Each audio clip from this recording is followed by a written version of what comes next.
શાશ્વત IAS academy. આજનો video lecture જે છે એ how to prepare for UPSC civil services. યુપીએસસીની સિવિલ સર્વિસીસનો ડીમ ઘણા લોકોના હોય છે, ગુજરાતીઓ જ નહીં, આખા ભારતના શિક્ષિત યુવાન યુવતીઓ એમનું એક સપનું હોય છે કે આઈએએસ બને, આઈપીએસ બને, આઈઆરએસ બને અથવા તો ઇન્ડિયન ફોરેન સર્વિસમાં જાય. આ જે સર્વિસીસ છે એ અખિલ ભારતીય સેવાઓ છે. એટલું જ નહીં, તમને ઘણી બધી તક આપે છે, નેશન બિલ્ડિંગની તક આપે છે. એટલું જ નહીં, પ્રેસ્ટિજિયસ જોબ ઇન ઇન્ડિયા ગણાય છે, the best job in India ગણાય છે. ઘણા બધા સ્ટુડન્ટની ક્વેરી આવતી હતી, ફોન આવતા હતા, મેસેજ આવતા હતા કે સર એક વિડીયો બનાવો કે યુપીએસસી સિવિલ સર્વિસની એક્ઝામ જે છે એની પ્રિપરેશન બહુ સારી રીતે કેવી રીતે કરી શકાય, એના માટે પ્લાનિંગ કેવું હોવું જોઈએ, કયા રિસોર્સિસ છે. તો આજનો વિડીયો લેક્ચર એને સમર્પિત છે કે how to prepare UPSC civil services examination.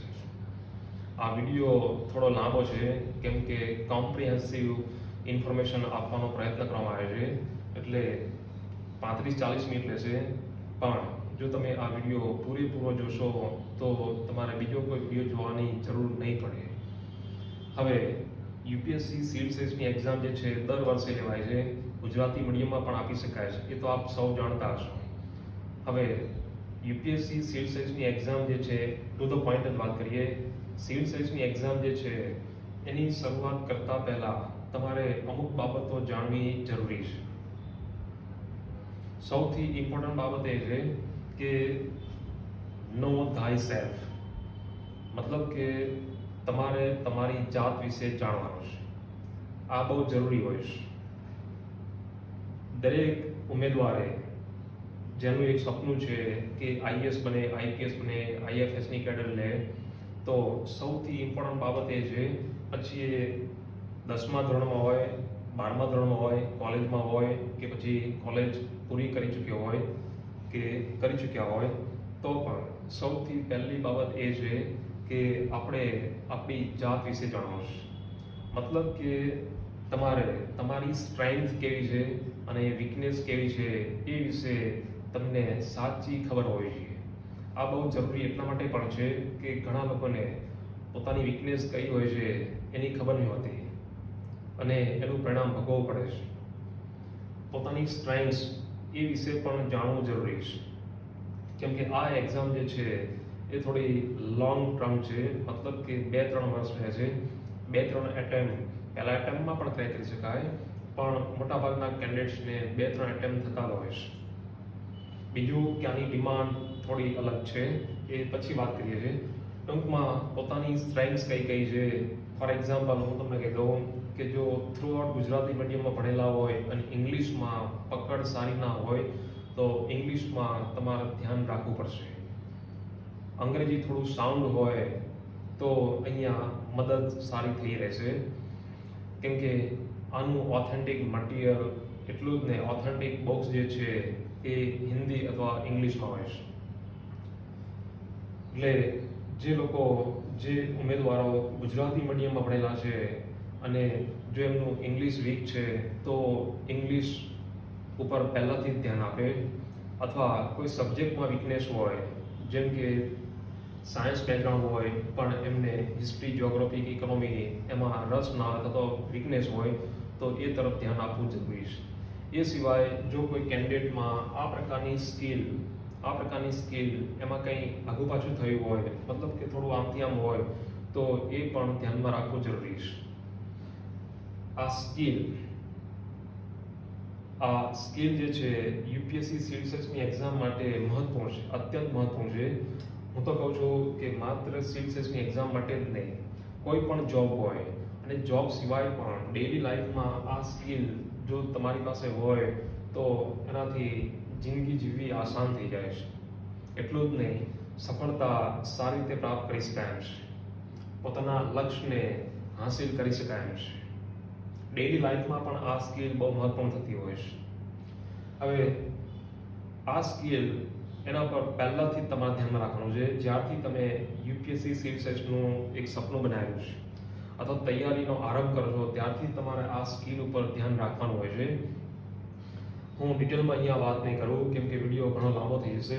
એ પછીના વિડીયોમાં હું આના વિશે ડિટેલમાં વાત કરીશ, છતાં તમને એક્ઝામ્પલ આપવા જરૂરી છે જેથી કરીને તમે પહેલાંથી જ ધ્યાન રાખો. યુપીએસસી સિવિલ સર્વિસની એક્ઝામ જે છે એ એનાલિટિકલ સ્કિલ ઉપર બહુ જ ભાર મૂકે છે. ઇંગ્લિશ વર્ડ છે એનાલિટિકલ સ્કિલ, એટલે કે આપણે શુદ્ધ ગુજરાતીમાં કહીએ તો હુનર અથવા તો કૌશલ, વિશ્લેષણાત્મક કૌશલ. વિશ્લેષણ કરવું મતલબ કે કોઈ પણ ટોપિક હોય, કોઈ પણ ઇસ્યુ થયો હોય, પછી ઇન્ડો ચાઇના હોય કે ઇન્ડો પાકિસ્તાન હોય કે પછી કોરોના પેન્ડેમિક હોય, બરાબર, કે એગ્રીકલ્ચરનો કોઈ ટોપિક હોય કે ઇસ્યુ હોય, બરાબર, તો એનું એનાલિસિસ કરતા આપણને આવડવું જોઈએ. મતલબ કે વિશ્લેષણ કરવું, કોઈ પણ કોમ્પ્લેક્સ ટોપિક હોય તો એનું સોલ્યુશન લાવવા માટે એને અલગ અલગ ભાગમાં ડિવાઈડ કરી દેવા જેથી કરીને એનું સોલ્યુશન લાવી શકાય. જે પણ પ્રોબ્લેમ છે એ પ્રોબ્લેમને સોલ્વ કરવા માટે આપણે અલગ અલગ ભાગમાં એને વહેંચી દઈએ તો રિઝલ્ટ એ ઝડપથી મળે છે અને સાચું મૂલ્યાંકન થઈ શકે છે. કેમ કે યુપીએસસી સિવિલ સર્વિસની એક્ઝામ જે છે એ પ્રોબ્લેમ સોલ્વિંગ પર ભાર મૂકે છે. પ્રોબ્લેમ સોલ્વિંગની એક્ઝામ છે. એ પછી પ્રિલિમ હોય, મેઇન્સ હોય કે ઇન્ટરવ્યૂ હોય, બરાબર, તમે પ્રોબ્લેમ કેવી રીતે સોલ્વ કરી શકો છો એની ચકાસણી થતી હોય છે. એટલું જ નહીં, ડિસિઝન મેકિંગની પોસ્ટ, કી પોસ્ટ ઉપર તમારે કામ કરવાનું હોય છે. ઘણી બધી ચેલેન્જીસનો પડકારોનો સામનો કરવાનો હોય છે. પબ્લિક સર્વિસ છે, પબ્લિકની સમસ્યાઓ જે પણ છે એનું સોલ્યુશન લાવવાનું હોય છે. એટલા માટે આ એનાલિટિકલ સ્કિલ આપણી અંદર હોવી જરૂરી છે. અને આના લીધે થાય છે એ કે આપણે પ્રોબ્લેમને ઝડપથી સોલ્વ કરી શકીએ છીએ. એટલું જ નહીં, એનું જે સોલ્યુશન છે, એનો ઉકેલ એ સાચી દિશામાં હોય છે. એટલું જ નહીં, આની અંદર ક્રિએટિવ સ્કિલ પણ આવી જાય છે. એટલે જ કહેવાય છે કે યુપીએસસી મેઇન્સમાં પછી જીએસનું પેપર હોય કે એસએનું પેપર હોય, તમે out of the box ideas તમે રજૂ કરો તો બહુ સારી બાબત છે. ઇન્ટરવ્યૂ હોય તો પણ એ કામમાં આવી જાય છે, બરાબર. એટલે એનાલિટિકલ સ્કિલ જે છે એના પર તમારે કામ કરવાનું જોઈએ પહેલેથી જ. ટૂંકમાં કહીએ તો સાવ સપાટ આન્સર ના આવવો જોઈએ તમારો. પછી ઇન્ટરવ્યૂ હોય કે પછી મેઇન્સ હોય કે પ્રિપેરેશનનું કોઈ પણ સ્ટેજ હોય, બરાબર, એનાલિટિકલ સ્કિલ ડેવલપ કરશો અને આની અંદર એક પોઝિટિવ એટીટ્યુડ આવી જાય છે. પોઝિટિવ એટીટ્યુડ મતલબ કે સકારાત્મક દ્રષ્ટિકોણ. એક સિવિલ સર્વન્ટ કેવો હોવો જોઈએ? તો એની પાસે પોઝિટિવ એટીટ્યુડ હોવો જોઈએ, નેગેટિવ નહીં. પોઝિટિવ એટીટ્યુડ એ કોની સાથે કનેક્ટેડ છે? તો એ આશાવાદ, ઓપ્ટિમિસ્ટિક. સિવિલ સર્વન્ટ ઓપ્ટિમિસ્ટિક હોવો જોઈએ, પોઝિટિવ એટીટ્યુડ હોવો જોઈએ. તેનાથી કામ આસાન થઈ જાય છે, બરાબર. એટલે એનાલિટિકલ સ્કિલ ઉપર તમારે કામ કરવાનું છે અને સતત ચાલતી પ્રક્રિયા. એવું નથી કે જ્યારે મેઇન્સ આવે કે ઇન્ટરવ્યૂ આવે ત્યારે તેના પર કામ કરીએ, એવું વિચારતા પણ નહીં. પહેલાંથી જ તમારે એનાલિટિકલ સ્કિલ ઉપર કામ કરવાનું છે, બરાબર. એ પછી કમ્યુનિકેશન સ્કિલ, પ્રત્યાયન કૌશલ. કમ્યુનિકેશન, પબ્લિક સર્વિસ છે, પબ્લિક સાથે ડીલિંગ કરવાનું હોય છે. એટલા માટે આ પ્રકારની સ્કિલ, કમ્યુનિકેશન સ્કિલ એ કેન્ડિડેટમાં હોવી અનિવાર્ય છે. તમે કઈ રીતે બોલો છો, તમારા વોઇસનો ટોન કેવો છે, વોઇસ મોડ્યુલેશન કેવું છે, બરાબર, એના પર તમારે ધ્યાન રાખવાનું છે. એ માટે અમે જે કરતા હતા, ગ્રેટ લીડર્સ હોય, મહાન નેતાઓ હોય, તો એની સ્પીચ સાંભળો. એની સ્પીચ સાંભળવાથી તમને ખબર છે કે વોઇસનો ટોન કેવો રાખવો, વોઇસ મોડ્યુલેશન એટલે શું, બરાબર. કમ્યુનિકેશન સ્કિલને એક જ વાક્યમાં કહીએ તો આપણા વિચારો અને ભાવનાઓને સારી રીતે રજૂ કરવા એનું નામ કમ્યુનિકેશન સ્કિલ. વિચારો અને ભાવનાને સારી રીતે રજૂ કરતા આવડવું જોઈએ. જો તમારી પાસે નોલેજ છે, ઘણું બધું નોલેજ છે, પણ સારી રીતે રજૂ ના કરી શક્યા તો નુકસાન જઈ શકે છે. એ પછી મેઇન્સ હોય કે ઇન્ટરવ્યૂ હોય. એટલે કમ્યુનિકેશન સ્કિલ એના પર ભાર મૂકવાનો છે. આની અંદર ઇમોશનલ ઇન્ટેલિજન્સ આવી જાય છે. પોતાની ભાવનાને પણ સમજવી, સામેની વ્યક્તિ, કેમ કે પ્રોબ્લેમ સોલ્વિંગની જોબ છે, સામેની વ્યક્તિ જે પણ સમસ્યા લઈને આવી છે તો એની પ્રત્યે સમભાવ ઉત્પન્ન થવો જરૂરી છે. સંવેદનશીલતા એક સિવિલ સર્વન્ટમાં હોવી જરૂરી છે. બરાબર. એટલે કમ્યુનિકેશન સ્કિલ એના પર પણ તમારે કામ કરવાનું છે. એ પછી સોશિયલ સ્કિલ. સોશિયલ સ્કિલ એવું કહેવાય છે કે સિવિલ સર્વન્ટ મસ્ટ બી એ સોશિયેબલ. એક આઈએએસ કે આઈપીએસ અધિકારી કેવો હોવો જોઈએ? તો સોશિયેબલ, મતલબ કે મિલનસાર હોવો જોઈએ, એનામાં સહકારની ભાવના હોવી જોઈએ, ટીમ વર્ક કરી શકે એવો હોવો જોઈએ, લીડરશિપના ગુણો હોવા જોઈએ, શિષ્ટ વ્યવહાર હોવો જોઈએ, શિષ્ટ, સંસ્કારી, સભ્યતાપૂર્ણ વ્યવહાર લોકો સાથે કરવો જોઈએ, પોતાના સહકર્મચારીઓ એટલું જ નહીં, પોતાના હાથ નીચેના કર્મચારીઓ જે પણ છે એની પ્રત્યે પણ શિસ્તતાપૂર્વક વર્તન હોવું જોઈએ. દેશી ભાષામાં કહીએ તો આપણે કોઈકનું વર્તન જોઈને આપણે કહીએ છીએ અસભ્ય છે. બરાબર. સંસ્કારી, સભ્ય, શિષ્ટ વ્યવહાર લોકો સાથે, પોતાના કલીગ સાથે હોવો અનિવાર્ય છે. બરાબર. બીજી રીતે હું તમને કહી દઉં, સોશિયલ સ્કિલમાં આવે કે જો તમે એક સપનું બનાવી દીધું છે કે ભવિષ્યમાં આઈપીએસ થવું જ છે તો રિઝર્વડ ના રહો. રિઝર્વડ મતલબ ઘરના બારીબાણા બંધ કરીને પોતાની દુનિયામાં સમાયેલા ના રહો, કેમ કે આ પબ્લિક સર્વિસ છે, બહાર નીકળવું પડે. બરાબર. ઘણા બધા પ્રકારના લોકો સાથે વ્યવહાર અહીંયા કરવો પડતો હોય છે. એટલે રિઝર્વડ ના રહો, સંકુચિત ના રહો, રૂઢિચુસ્ત ના રહો, સતત તમારે ડાયનેમિક રહેવાનું છે. આ એક્ઝામ ડાયનેમિક પર્સનાલિટીવાળા ઉમેદવારોને વધારે પસંદ કરે છે. બરાબર. એટલે રિઝર્વડ ના રહો, ઓપન માઇન્ડેડ બનો. બીજી રીતે કહી તો ઇન્ટ્રોવર્ટ ના બનો, એક્સ્ટ્રોવર્ટ બનો. અંતર્મુખી પ્રકૃતિના ઉમેદવારો હોય છે, ઘણાનો સ્વભાવ હોય છે કે અંતર્મુખી ઇન્ટ્રોવર્ટ હોય છે, પણ આ સર્વિસ માટે જરૂરી છે કે તમે એક્સ્ટ્રોવર્ટ બનો. મતલબ લોકો સાથે હળો મળો, એનાથી ઘણા બધા ફાયદા થશે. તમારો કોન્ફિડન્સ બૂસ્ટ થશે. એટલું જ નહીં, તમને કઈ રીતે કમ્યુનિકેટ કરવું તો એ પણ ખબર પડશે. બરાબર. સહકારની ભાવના કેવી રીતે કેળવવી એ પણ ખબર પડશે, જે આ સર્વિસ માટે જરૂરી છે. બરાબર. એટલે સોશિયલ સ્કિલ ઉપર પહેલાથી જ ધ્યાન આપવાનું. બરાબર. Language skill. લેંગ્વેજ સ્કિલ એ પણ બહુ જરૂરી છે.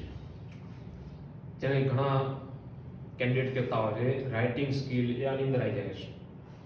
મને ઘણા લોકો પૂછતા હોય છે કે બેસ્ટ આન્સર લખવા માટે શું કરવું જોઈએ? તો આ બહુ મહત્વપૂર્ણ છે. લેંગ્વેજ સ્કિલ આપણી અંદર હોવું જોઈએ. એનું રીઝન છે, આપણી પાસે ઘણું બધું નોલેજ હોય પણ જો આપણે લખી ના શક્યા અથવા બોલી ના શક્યા તો એ સારું પરિણામ નહીં લાવે. લેંગ્વેજ સ્કિલની અંદર 4 પ્રકારની સ્કિલનો સમાવેશ થઈ જાય છે. પહેલું જે છે લિસનિંગ. યુપીએસસીમાં સિવિલ સર્વિસમાં એવું કહેવાય છે કે એક આઈપીએસ ઓફિસર કેવો હોવો જોઈએ કે એક ગુડ લિસનર હોવો જોઈએ. બીજાની વાતને સભ્યતાપૂર્વક, શાંતિપૂર્વક, સંભાવપૂર્વક સાંભળવો. જે કોઈ ફરિયાદ લઈને આવે છે તો એને સાંભળવું, વ્યવસ્થિત રીતે સાંભળવું જરૂરી છે. આ ઇન્ટરવ્યૂ માટે પણ જરૂરી થઈ જાય છે, કેમ કે યુપીએસસીના ભૂતપૂર્વ ચેરમેન રહેલા ડૉક્ટર ડીપી અગ્રવાલ સરે પણ કહેલું છે કે ઘણા બધા કેન્ડિડેટ એટલા બધા ઉતાવળિયા હોય છે કે ક્વેશ્ચન પૂછી અમે અને ક્વેશ્ચન પૂરો પણ ના થાય અને વચ્ચે કૂદી પડે છે આન્સર આપવા માટે. ઇવન હું તો કહું છું મેઇન્સમાં કે પ્રિલિમમાં પણ પૂરેપૂરો આન્સર ક્વેશ્ચન વાંચતા જ નહીં. હકીકતમાં ક્વેશ્ચનની છેલ્લે જે ટેલ વર્ડ હોય છે, છેલ્લે કે ક્રિટિસાઇઝ, ઇવેલ્યુટ, ડિસ્કસ, કમેન્ટ, બસ આગળનું અડધું વાક્ય વાંચીને કે પછી ઇન્ટરવ્યુમાં બોલીને તરત પછી આન્સર આપવાની શરૂઆત કરી દે છે. એટલે ખબર પડી જાય છે કે એનામાં લેંગ્વેજ સ્કિલનો અભાવ છે. બરાબર. એટલે બી એ ગુડ લિસનર. સભ્યતાથી, શાંતિપૂર્વક સાંભળો તો વધારે સમજાશે. એટલું જ નહીં, એનું સોલ્યુશન સારી રીતે આપી શકાશે. બરાબર. ઉકેલ સારી રીતે અને ઝડપથી લાવી શકાશે. આની અંદર લેંગ્વેજ સ્કિલની અંદર સ્પીકિંગ પણ આવી જાય છે. એટલે આની સાથે કનેક્ટેડ છે. બરાબર. સભ્યતાપૂર્વક શિષ્ટતાપૂર્વક વ્યવહાર કરવો જોઈએ. એટલું જ નહીં, આપણી ભાષા કેવી હોય છે? શિષ્ટ, સંસ્કારી અને સભ્ય ભાષા હોય છે. એ પણ યુપીએસસીના ભૂતપૂર્વ ચેરમેને કહેલું જ છે, ક્યારે પણ never use slang in mains or in a interview. ઇન્ટરવ્યુમાં ક્યારેય પણ સ્લેંગ મતલબ અસભ્ય શબ્દો, અસભ્ય ભાષા, એનો ઉપયોગ એ તો ડેલી વ્યવહારમાં પણ ના ચાલે હોય. તો આ તો નેશનલ લેવલની એક્ઝામ છે, બરાબર? એટલે જે પણ બોલો છો, આપણે જે પણ બોલીએ છીએ એ ઘણું બધું કહી જાય છે. વર્ડ્સ, આપણા ટોન, આપણી બોડી લેંગ્વેજ ઘણું બધું બતાવી દે છે. એટલે તો માત્ર નોલેજની એક્ઝામ નહીં, માત્ર ઇન્ફોર્મેશન કે ફેક્ચ્યુઅલ એની એક્ઝામ નહીં, પણ તમારા ઇન્ટેલેક્ચ્યુઅલ ટ્રેડ્સ, સોશિયલ ટ્રેડ્સ, બરાબર, એની પણ એક્ઝામ છે. એટલે લેંગ્વેજ સ્કિલ ઉપર ભાર મૂકવાનો છે. એમાં લિસનિંગ પણ આવી જાય છે, સ્પીકિંગ પણ આવી જાય છે, રીડિંગ પણ આવી જાય છે. રીડિંગ તમારું વિશાળ હોવું જોઈએ અને વિવિધતાથી ભરેલું હોવું જોઈએ.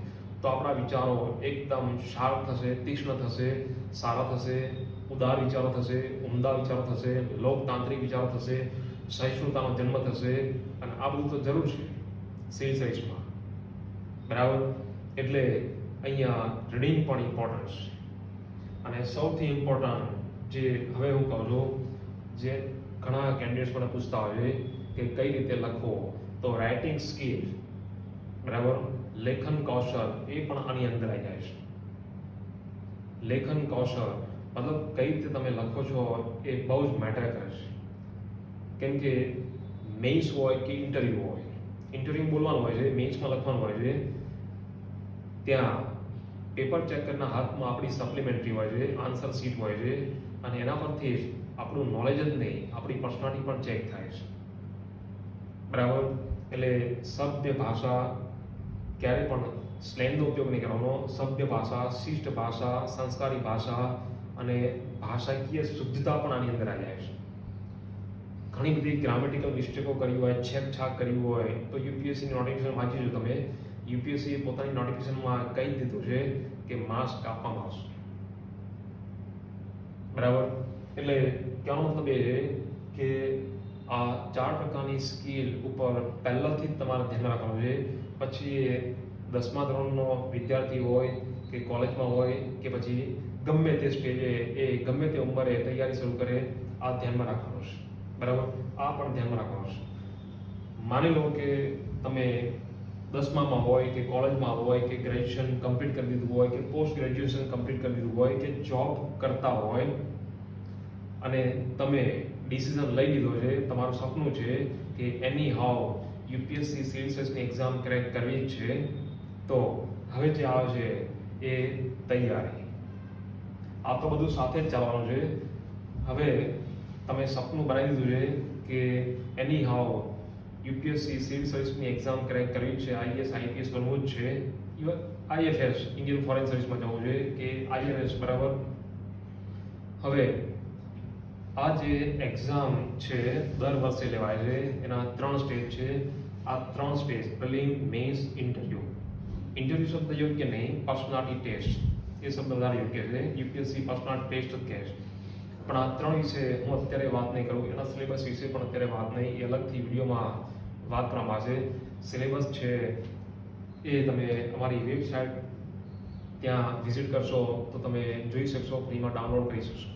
પણ કહેવાનો મતલબ એ છે યુપીએસસી સિવિલ સર્વિસની એક્ઝામ જે છે એના 3 સ્ટેજ છે.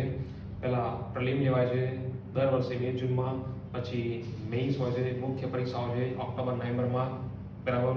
એ પછી ઇન્ટરવ્યૂ અથવા પર્સનાલિટી ટેસ્ટ માટે દિલ્હી જવું પડે છે. Exam, mains exam, even interview Gujarati મીડિયમમાં તમે આપી શકશો, બરાબર? પણ એના વિશે અલગથી વિડીયો બનાવશું આપણે, ત્યારે તમને આઈડિયા મળી જશે. અત્યારે આના પર આવી જઈએ કે હાઉ ટુ પ્રિપેર. સૌથી ઇમ્પોર્ટન્ટ બાબત એ છે કે આ એક્ઝામને ક્રેક કરવી છે તો એક હોલિસ્ટિક એપ્રોચથી કામ કરવું પડશે. મતલબ કે સર્વગ્રાહી દ્રષ્ટિકોણ, મતલબ કે બધા ડાયમેન્શન, બધા પરિમાણને ધ્યાનમાં રાખીને તમારે તૈયારી ચાલુ કરવાની છે. બીજી રીતે કહીએ તો ઇન્ટિગ્રેટેડ પ્રિપરેશન તમારે રાખવાની છે, મતલબ એકીકૃત તૈયારી અહીંયા કરવી પડશે. આ જરૂરી એટલા માટે છે કે કોલેજ પૂરી કર્યા પછી પણ મને પૂછતા હોય કે હવે પ્રિલિમ નજીકમાં છે, બરાબર છે, પણ શરૂઆત જ છે તો પણ પહેલાં પ્રિલિમની તૈયારી કરે છે, પછી કે મેઇન્સ આવશે ત્યારે મેઇન્સમાં ઓપ્શનલની તૈયારી કરશું, મેઇન્સના બીજા પેપર્સની તૈયારી કરશું, અને જ્યારે ઇન્ટરવ્યૂ આવશે ત્યારે ઇન્ટરવ્યૂ વિશે કોચિંગ લઈને તૈયારી કરી દઈશું. આ રોંગ મેથડ છે, ખોટી મેથડ. તમે સ્કૂલમાં હોય, કોલેજમાં હોય કે જોબ કરતા હોય કે સ્પેશિયલી આના માટે પ્રિપરેશન ચાલુ કરી નાખ્યું હોય ગ્રેજ્યુએશન પછી, તમારે પ્રિલિમ, મેઇન્સ અને ઇન્ટરવ્યૂ ત્રણ સ્ટેજની તૈયારી પહેલાંથી જ ચાલુ કરી દેવાની છે. જે કંઈ તમે વાંચો છો, જે કંઈ પણ તમે ન્યૂઝ જુઓ છો કે ન્યૂઝપેપરમાંથી કે મેગઝીનમાંથી રીડ કરો છો, ત્યારે તમારે એ ધ્યાનમાં રાખવાનું છે કે સિલેબસમાં એ ટોપિક, એ ઇસ્યુ, એ ન્યૂઝ છે કે નહીં. એટલું જ નહીં, મને ક્યાં યુઝફુલ થશે, પ્રિલિમમાં યુઝફુલ થશે, મેઇન્સમાં ક્યાં, જીએસમાં, એસએમાં, ઇન્ટરવ્યુમાં કઈ રીતે યુઝફુલ થશે, બરાબર. તો આ તમારે ધ્યાનમાં રાખવાનું છે, બરાબર. એટલે અલગ અલગ પ્રિપરેશન ના કરાય. પ્રિલિમ હોય કે મેઇન્સ હોય, ઇન્ટરવ્યૂ ત્રણની તૈયારી એ સાથે જ કરવાની છે, બરાબર. એ પછી માની લો કે આ પણ સમજ તમારા અંદર છે જ. એ પછી તમારે ધ્યાનમાં એ રાખવાનું છે કે આ પરીક્ષા એની તૈયારીની સાચી દિશા, સાચો અભિગમ, સાચી પદ્ધતિ કઈ હોઈ શકે. તો આ તમારે ધ્યાનમાં રાખવાનું છે.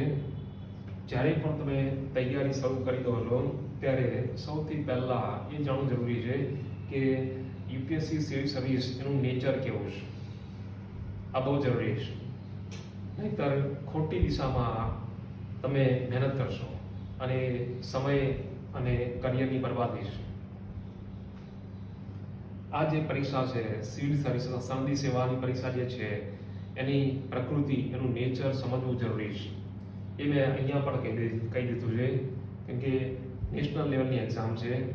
માત્ર ફેક્ચ્યુઅલ નોલેજ અથવા તો ઇન્ફોર્મેશન એટલે કે ફેક્ટ્સ એટલી જ કામમાં નહીં આવે.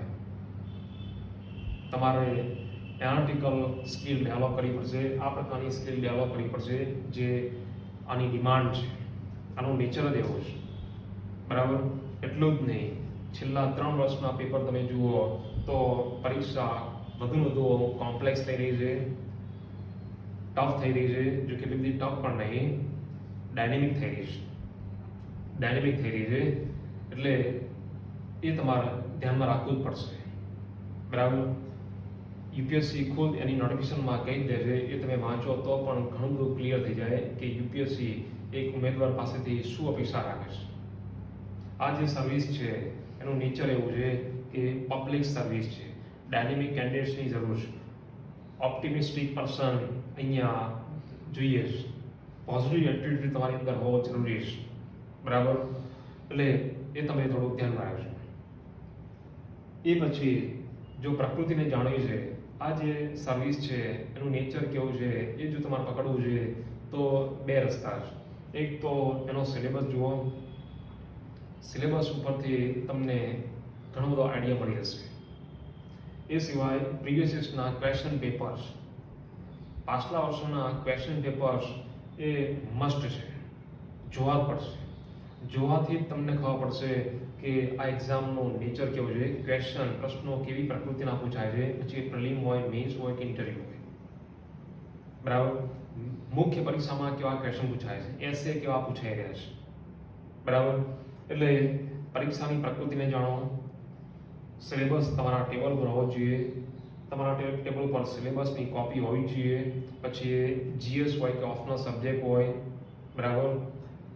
પ્રીવિયસ યર્સના ક્વેશ્ચન પેપર્સ, પછી 20 વર્ષ 25 વર્ષના ઓલ્ડ પેપર હોય તો પણ સારું જ છે. છતાં પણ 2012 પછી યુપીએસસી સિવિલ સર્વિસની એક્ઝામ વધુ ડાયનેમિક થઈ રહી છે, એટલે એ વધારે યુઝફુલ રહેશે. એટલે છેલ્લા 5-10 વર્ષના પેપર્સ તમે જોઈ લો તો એ બહુ સારું રહેશે. એનાથી ફાયદો એ થશે કે ફોર એક્ઝામ્પલ પોલિટીનો જે સેક્શન છે, જીએસનો પાર્ટ પોલિટી, બરાબર.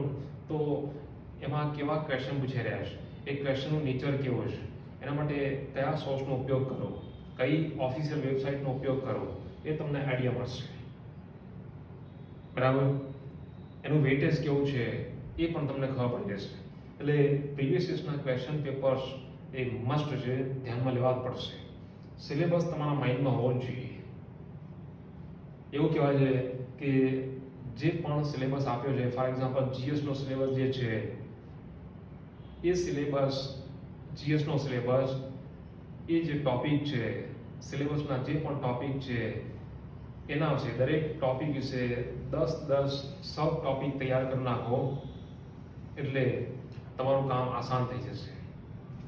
જો કે પરીક્ષાની પ્રકૃતિ એવી છે કે ડેપ્થ પ્લસ વિડ્થ માગે છે. એ ઇન્ટરવ્યુમાં પણ ચેક કરવામાં આવે છે, મેઇન્સમાં પણ ચેક કરવામાં આવે છે અને પ્રિલિમમાં પણ ચેક કરવામાં આવે છે.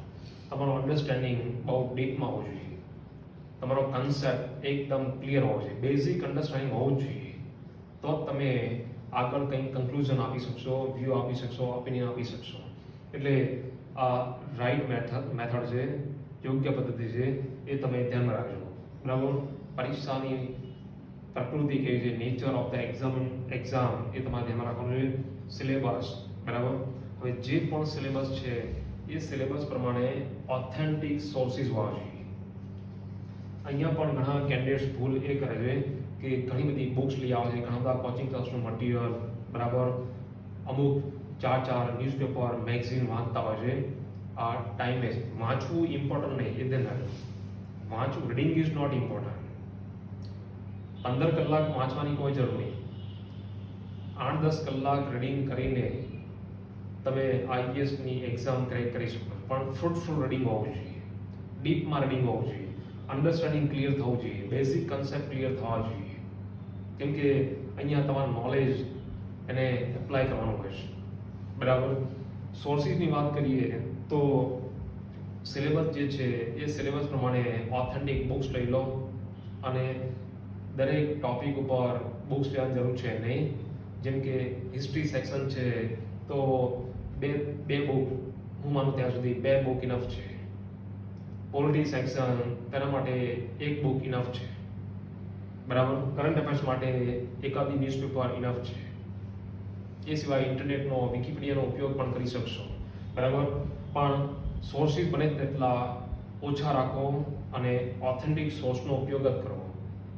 આ બાબતમાં મને મારા સમયમાં ઘણું જે ઉપયોગી થયું એ સરકારી ગવર્મેન્ટ સોર્સિસ, સરકારી સોર્સ, પછી એ સરકારી વેબસાઇટ હોય કે પછી કોઈ મિનિસ્ટ્રીની વેબસાઇટ હોય. આજે પણ હું એની વિઝિટ કરતો હોઉં છું. સરકારી મેગઝીન્સ હોય, જેમ કે યોજના કુરુક્ષેત્ર છે, તો ઘણું યુઝફુલ થાય છે. બરાબર. એ પછી પ્રેક્ટિસ આવે છે. પ્રેક્ટિસ ત્યારે જ કરજો જ્યારે કોઈ પણ સબ્જેક્ટ, પછી એ હિસ્ટ્રી સેક્શન હોય, હું ઓપ્શનલ હિસ્ટ્રીની વાત નહીં કરી રહ્યો, જીએસના પોઈન્ટ ઓફ વ્યૂથી વાત કરી રહ્યો છું.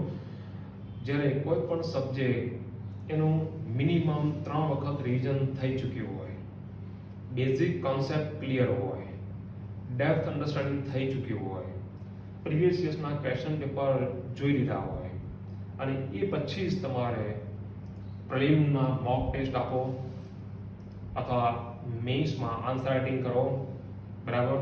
એટલે પ્રેક્ટિસ એ પણ બહુ ઇમ્પોર્ટન્ટ છે.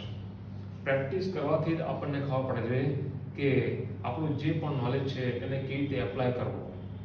કેમ કે યુપીએસસી પોતે જ કહે છે કે આન્સર રાઇટિંગના વિડીયોમાં પણ હું કહીશ. બરાબર. તમારો આન્સર ઇન ઓર્ડરલી ફેશનમાં હોવો જોઈએ, મતલબ ક્રમબદ્ધ આન્સર હોવો જોઈએ. જે પહેલાં આવવું જોઈએ પહેલાં, વચ્ચે આવવું જોઈએ વચ્ચે અને છેલ્લે આવવું જોઈએ છેલ્લે. બરાબર. એટલે એ મેઇન્સમાં ઉપયોગી હોય છે, પ્રિલિમમાં નહીં. પણ કહેવાનો મતલબ એ છે કે પ્રેક્ટિસ જરૂરી છે. પછી એ જીએસના પેપર હોય, પ્રિલિમના હોય કે મેઇન્સના હોય, ઇન્ટરવ્યૂ આવે ત્યારે એ તમે સ્પીકિંગ, બોલવાની પ્રેક્ટિસ કરો. બરાબર. પછી મેઇન્સ હોય તો પછી એ લખવું પડતું હોય છે તો રાઇટિંગ પ્રેક્ટિસ કરો. બરાબર. એટલે પ્રેક્ટિસ બહુ મહત્વપૂર્ણ છે.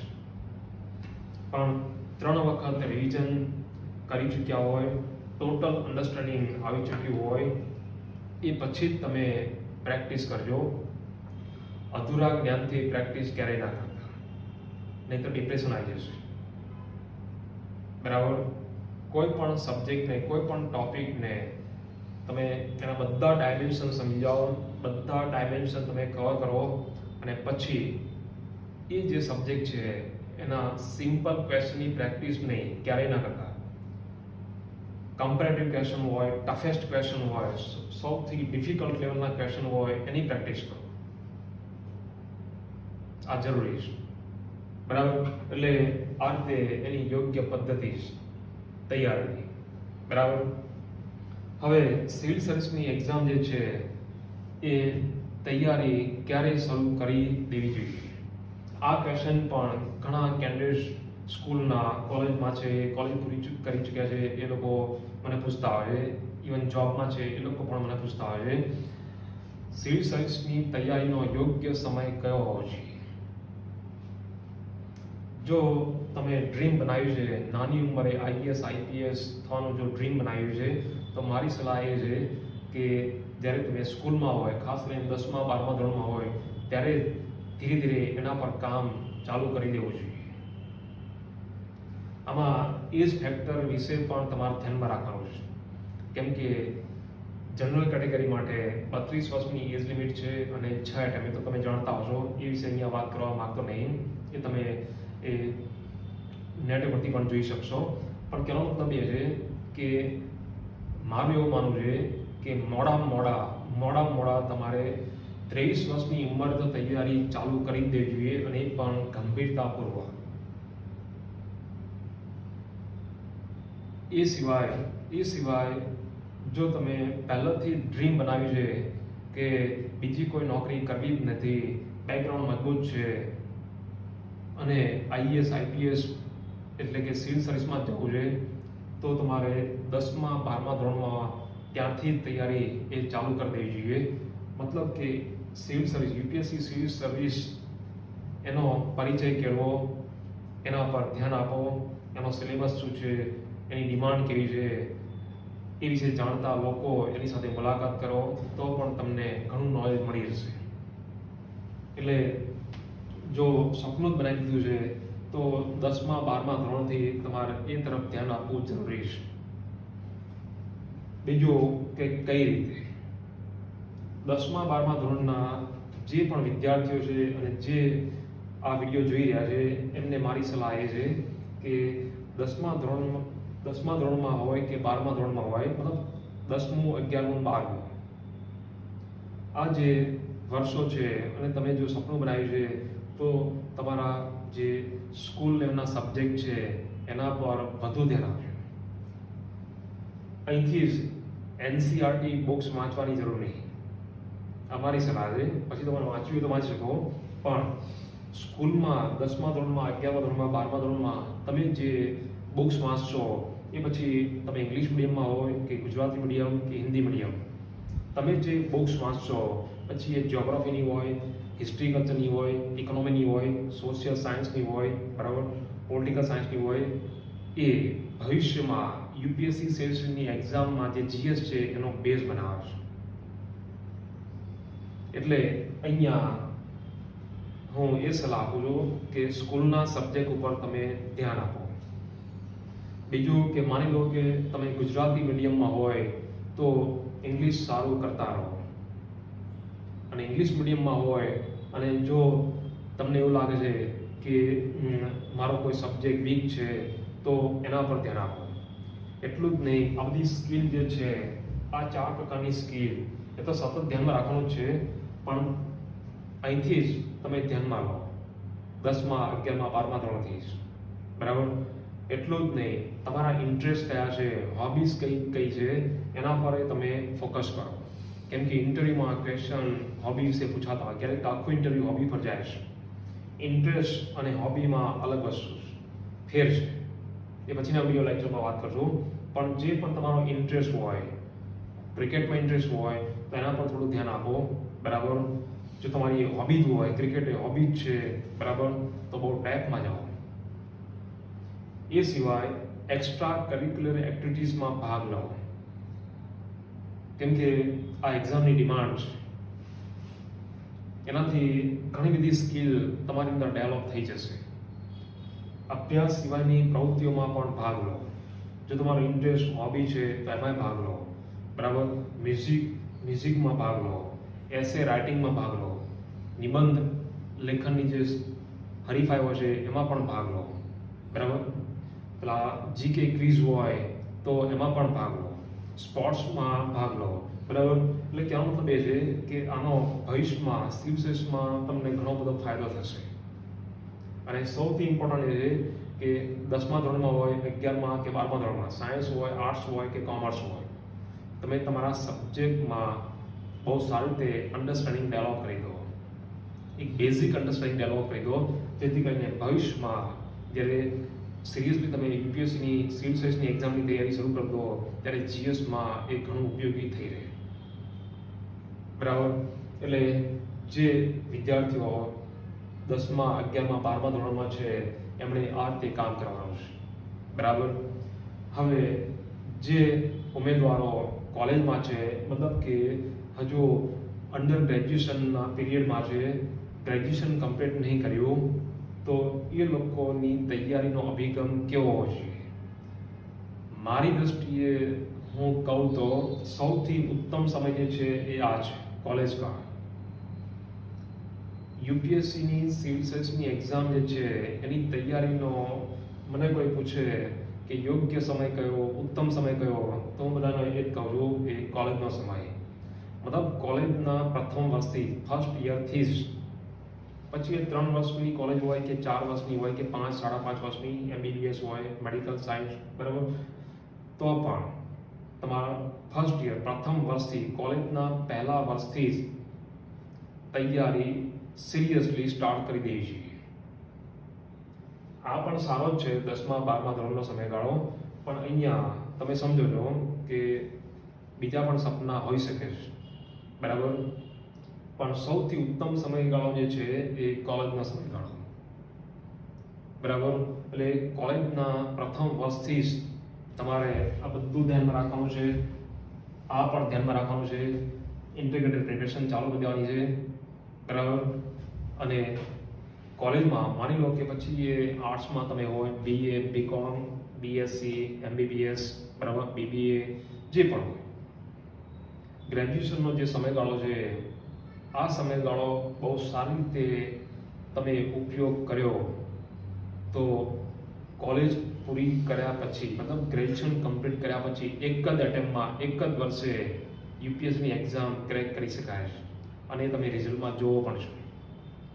બરાબર. રીઝન આ જ હોય છે, કાં તો સ્કૂલથી અથવા તો કોલેજના પહેલા વર્ષથી એ ઉમેદવારોએ તૈયારી ચાલુ કરી દીધી હોય છે. હવે કોલેજમાં હોય ત્યારે તમારે કઈ રીતે કામ કરવાનું છે? પહેલી બાબત એ છે કે મને ઘણા ઉમેદવારોએ કહ્યું અને હું એમની પ્રશંસા પણ કરું છું કે ઘણા એવા સિરિયસ કેન્ડિડેટ છે કે જેઓએ માત્ર આઈએએસ, આઈપીએસ બનવા માટે જ કોલેજ ચેન્જ કરી હોય, અથવા તો આર્ટ્સ લાઈન લીધી હોય, બીએ કર્યું હોય, બીકોમ કર્યું હોય. જે લોકો ડૉક્ટર બની શકતા હતા, એન્જિનિયર બની શકતા હતા, છતાં પણ એમણે એ બીએ, બીકોમ, બીએસસી પસંદ કર્યું હોય છે. જે પણ હોય, પણ કહેવાનો મતલબ એ છે કે આ સૌથી ઉત્તમ સમયગાળો છે. બરાબર. અહીંયા તમારે માની લો કે કોલેજમાં જે પણ વિષયનો અભ્યાસ કરો છો, પછી ડૉક્ટર હોય તો મેડિકલ સાયન્સ છે, બરાબર, બીકોમવાળા કદાચ ઇકોનોમી અથવા તો કોમર્સ અને એકાઉન્ટન્સી લઈ શકે છે. બરાબર. બીએવાળા માટે તો ઘણા બધા વિષયો છે જ મેઇન્સમાં. બરાબર.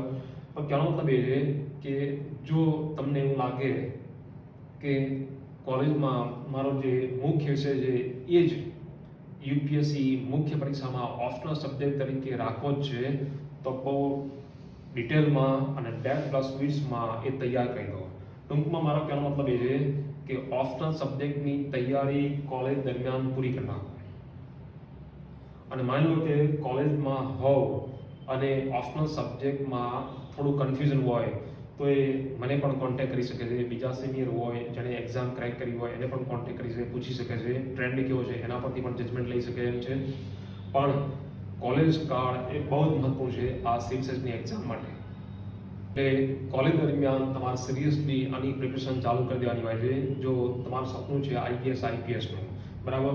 મતલબ કોલેજ દરમિયાન તમે એક ઓપ્શનલ સબ્જેક્ટ પસંદ કરી નાખો અને ના કર્યો હોય બીજો કોઈ ઓપ્શનલ સબ્જેક્ટ રાખવાનો હોય તો એ ઓપ્શનલ સબ્જેક્ટ પસંદ કરી નાખો અને પૂરો કરી નાખો, મતલબ તૈયાર કરી નાખો. બરાબર. જીએસ એમાં સ્ટેટિક પોર્શન જે છે, કન્વેન્શનલ જે પાર્ટ છે જેમ કે હિસ્ટ્રી છે, કલ્ચર છે, બરાબર, તો એ પણ તમે તૈયાર કરી નાખો અને એ એનસીઆરટીમાંથી બેઝિક અન્ડરસ્ટેન્ડિંગ. બરાબર. ન્યૂઝપેપર તમે એક લોકલ ન્યૂઝપેપર વાંચો, ખાસ કરીને ગુજરાતી મીડિયમમાં આપવા માંગતા હોય એ ઉમેદવારોએ એક લોકલ ન્યૂઝપેપર વાંચવું હું માનું ત્યાં સુધી એ સારી બાબત રહેશે, જેથી કરીને ઘણા બધા નવા ટર્મ્સ ગુજરાતીમાં તમને મળી રહેશે. બરાબર. એ સિવાય એક નેશનલ લેવલનું ન્યૂઝપેપર તમારે વાંચવાનું છે, પણ કરંટ અફેર્સ ઉપર તમે બહુ ભાર ના મૂકતા, એને વાંચજો. આમ તો મારી સલાહ એ જ છે કે 10મા 12મા ધોરણથી તમારે એક લોકલ ન્યૂઝપેપર વાંચવું જરૂરી છે અને એક નેશનલ ડેલી વાંચવું જરૂરી છે, જેથી કરીને આપણું અન્ડરસ્ટેન્ડિંગ બ્રોડ થાય, આપણા વિચારો શાર્પ બને. પણ માનો કે અહીંયા ના વાંચતા હોય તો અહીંયા તો વાંચવું કમ્પલસરી છે. બરાબર. હા, કરંટ અફેર્સ એ ચેન્જિંગ છે, મતલબ બદલાતું રહે છે, ડાયનેમિક છે. એટલે જ્યારે એક્ઝામ આપવાની હોય એના 1-1.5 વર્ષ પહેલાંનું કરંટ અફેર્સ તમારે ધ્યાનમાં રાખવાનું છે. એટલે કોલેજમાં તમારું કામ એ કરવાનું છે કે ઓપ્શનલ સબ્જેક્ટ તૈયાર કરી નાખવાનો છે, બેઝિક તમારે તૈયાર કરી નાખવાનું છે, જે એનસીઆરટીમાંથી ઇવન રેફરન્સ બોક્સ અથવા વિકીપીડિયામાંથી તમને મળી રહેશે. બરાબર. તમારે ઇન્ટરેસ્ટ, હોબી એના પર તમારે કામ કરવાનું છે. બરાબર. સ્કિલ ડેવલપમેન્ટ એના પર કામ કરવાનું છે. એટલે આ તમે ધ્યાન રાખજો. સિલેબસ, પ્રીવિયસ યર્સના ક્વેશ્ચન પેપર એ તો વારંવાર ચેક કરતા રહો, તમારા ટેબલ પર એ હોવું જ જોઈએ. બરાબર. એટલે કોલેજનો સમય સૌથી ઉત્તમ સમય છે મારી દ્રષ્ટિએ, અને એટલે જ તમે રિઝલ્ટ આવે ત્યારે જોયું છે એક જ એટેમ્પમાં, ફર્સ્ટ એટેમ્પમાં થઈ ગયા. જેવો ટીવાય ફાઇનલ યર કમ્પ્લીટ થયું અને પછી તરત થઈ ગયા, એનું રીઝન એ આ હોય છે કે એ લોકોએ ફર્સ્ટ યરથી પહેલા જ વર્ષથી, કોલેજના પહેલા વર્ષથી તૈયારી ચાલુ કરી દીધી હોય છે. અને અમે પણ એવું જ કરેલું હતું. બરાબર. માન લો કે ગ્રેજ્યુએશન કમ્પ્લીટ કરી નાખ્યું અને પછી તમને રસ જાગ્યો, ઈચ્છા થઈ કે યુપીએસસી સિવિલ સર્વિસની એક્ઝામ આપો, તો તમારે થોડું ઝડપથી કામ કરવું પડશે. જે ઉમેદવારો ગ્રેજ્યુએટ થઈ ચૂક્યા છે અથવા તો પોસ્ટ ગ્રેજ્યુએટ થઈ ચૂક્યા છે એ લોકોએ થોડું ઝડપી કામ કરવું પડશે. પણ એનો મતલબ એમ નહીં કે શોર્ટકટ મેથડ અપનાવો, ક્યારેય પણ યુપીએસસીમાં શોર્ટકટ મેથડ ના અપનાવતા. પણ તેનો મતલબ એ છે કે થોડું જોખમ ઉઠાવી શકાય એમ છે. ટૂંકમાં hard work plus smart work અને યોગ્ય સ્ટ્રેટેજી.